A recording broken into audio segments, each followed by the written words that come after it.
Ringrazio il Consiglio di amministrazione per la fiducia riposta nella mia persona per la nomina di Presidente dell'Unione dei Comuni.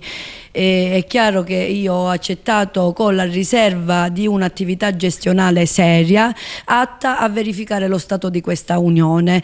Quindi ho già chiesto al segretario del Comune di Realmonte, l'avvocato Pietro Amorosia, se intendeva accettare l'incarico anche di segretario dell'Unione dei Comuni. All'esito dell'accettazione da parte del segretario e con un successivo atto conferirò il mandato di porre in essere una ricognizione scrupolosa per le attività conseguenti dell'Unione.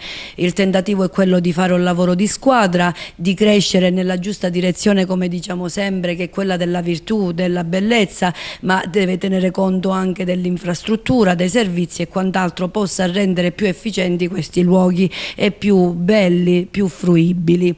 Ringrazio il Consiglio appunto dell'amministrazione, ringrazio il collega Sindaco. Si avvierà da oggi un'attività seria e scrupolosa dopo mesi e mesi di richieste e quindi cosa dire, incrociamo le dita nella speranza che questo grande lavoro di squadra tra due comuni vicini possa sortire gli effetti sperati. Perché abbiamo rimesso in moto l'Unione dei Comuni? Perché è strumento indispensabile per la gestione del nostro territorio, visto che il Comune di Porto Empedocle e il Comune di Realmonte sono territori limitrofi che hanno le stesse caratteristiche e le stesse esigenze.